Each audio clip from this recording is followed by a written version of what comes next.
वो विध्वंसक तीर जो चल पड़ा तो शत्रु का सर्वनाश करके ही थमता है।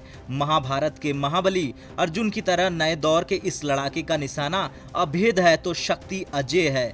दरअसल हम बात कर रहे हैं भारतीय सेना के मुख्य युद्धक टैंक अर्जुन मार्क की, जिसका अग्नि शक्ति प्रदर्शन पोखरण फील्ड फायरिंग रेंज में हुआ। अर्जुन टैंक के अल्फा एडवांस वर्जन ने कई सफल गोले दागकर दुश्मन के ठिकानों को नस्तेनाबूद कर दिया,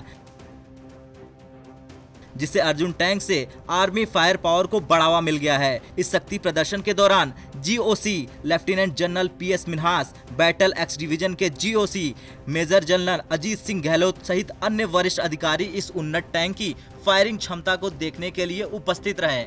इस दौरान सभी ने पोखरण फायरिंग रेंज में गोलीबारी की क्षमता और इस अग्रिम संस्करण में किए गए बदलावों को देखा।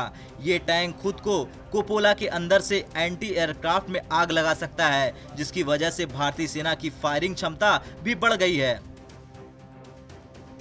वैसे तो भारतीय सेना के मुख्य युद्धक टैंक अर्जुन मार्क का इंडक्शन पहले ही हो चुका है, लेकिन मौजूदा दौर में भारत के सामने एक के बाद एक कड़ी चुनौतियां सामने आ रही हैं और उन्हीं से निपटने के लिए अर्जुन मार्क 1 अल्फा का अग्नि शक्ति प्रदर्शन किया गया।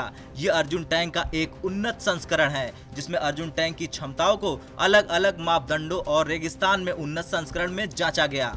अर्जुन टैंक की सबसे बड़ी खासियत यही है कि ये रक्षा क्षेत्र में भारत की और आत्मनिर्भरता का सबसे बड़ा नमूना है। अर्जुन MK1A टैंक स्वदेशी तकनीक से बना है। इसके साथ ही ये दुनिया के सबसे बेहतरीन बैटल टैंकों से कहीं भी कमतर नहीं है। सेना को फिलहाल 118 अर्जुन MK1 टैंक सौंपे गए हैं। ये सौदा 2012 में हुआ था, लेकिन सैकड़ों ट्रायल के बाद पिछले साल ही टैंकों को हरी झंडी दी गई। अर्जुन के निर्माण में DRDO ने 8 लेबोरेटरी और 15 संस्थानों के साथ मिलकर काम किया है। अर्जुन टैंक को पहली बार 2004 में सेना में शामिल किया गया था। 124 टैंक जैसलमेर के रेगिस्तानों में भारत पाकिस्तान सरहद की पहरेदारी भी कर रहे हैं।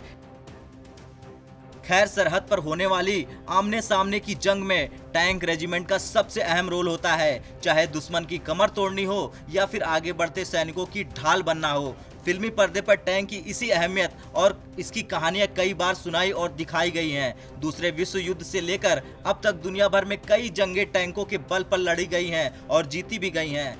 भारत का अत्याधुनिक अर्जुन भी जंग के इसी दस्तूर को ध्यान में रखकर बनाया गया है, इसलिए इसे हंटर किलर भी कहा जाता है, यानी वो हथियार जो अपने शिकार को खुद ही तलाश भी कर लेता है और उसको फिर तबाह कर देता है। ब्यूरो रिपोर्ट, भारत तक।